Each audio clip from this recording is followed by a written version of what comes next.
It's Our Story. Don Russell, Denver, Colorado. And isn't that funny that the only friends that I found were the adults that obviously weren't like the bad ones? You know what I'm saying? Wasn't like the bad ones. You know, LaTanya will tell the story of in that same institution of like if she wet on herself because they wouldn't get you to the bathroom kind of thing, how they would take, now this is not a baby and all of that, they would take the thing and smear it in her face and all of this just horrible stuff. And you know, and that's why my mama and daddy, they did not believe me. And I only told them once. That wasn't something that I worried them with because I saw my mama's reaction when I told her, you know, and they weren't ready to deal with that. And I thought, okay, rather than them believing that I'm just trying to come home, I'll just, you know. But I said to Darla that day, so you knew, and I was angry. I said, you knew that was going on with me, and you didn't try to help me. You didn't, because I didn't know anyone knew. I didn't know that's why people didn't like me. And, you know, I'm serious.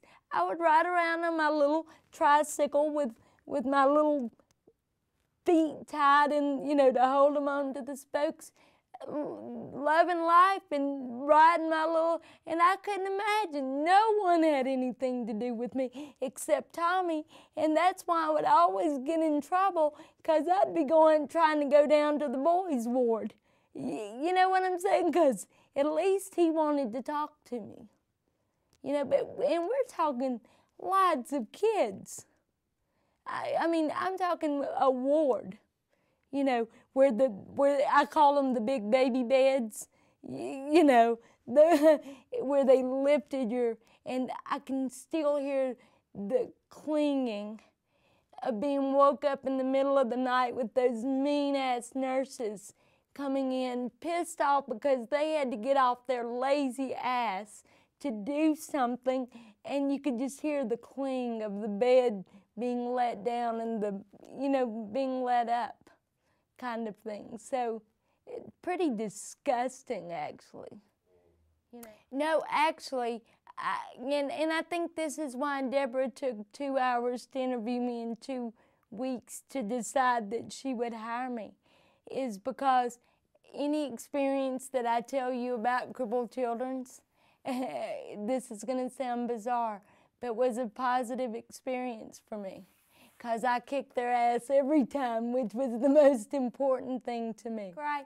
I find that even in my experience now, you know, because Centers for Independent Living can tend to, you know, or the politics of any of it, you know, can tend to kind of keep you in place. And not this center, but I was working for another center, and you know they were going to put ultimatums.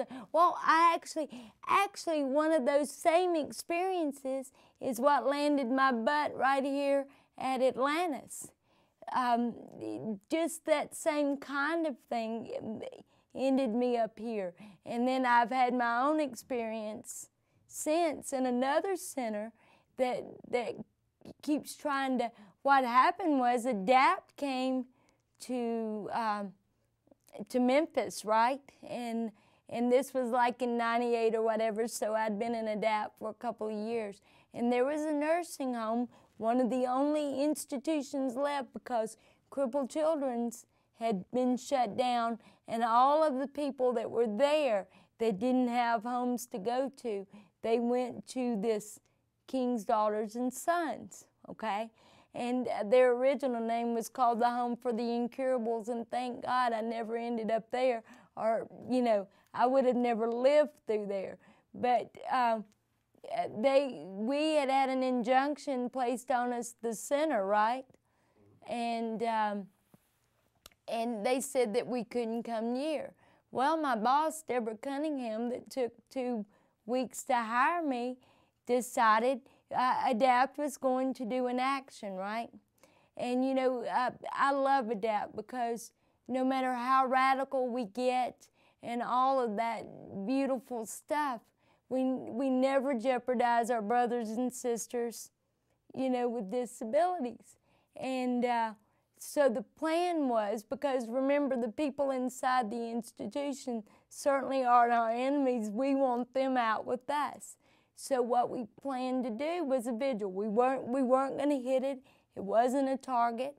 And my boss said, we've got this injunction against us, and Memphis ADAPT members cannot participate. So Steve Gold, do you know Steve Gold? Yeah, I love him, okay? I had talked to Steve when they arrived in town and everything, and I said, this is the situation. We have this injunction against us, but we're doing a vigil. And I said, I don't want to jeopardize the center, but I don't want to be told that I can't do something, you know, that I want to do. And he explained to me that that line where ADAPT was going to be was safe as far as the injunction and all of that stuff. So I decided to go, okay?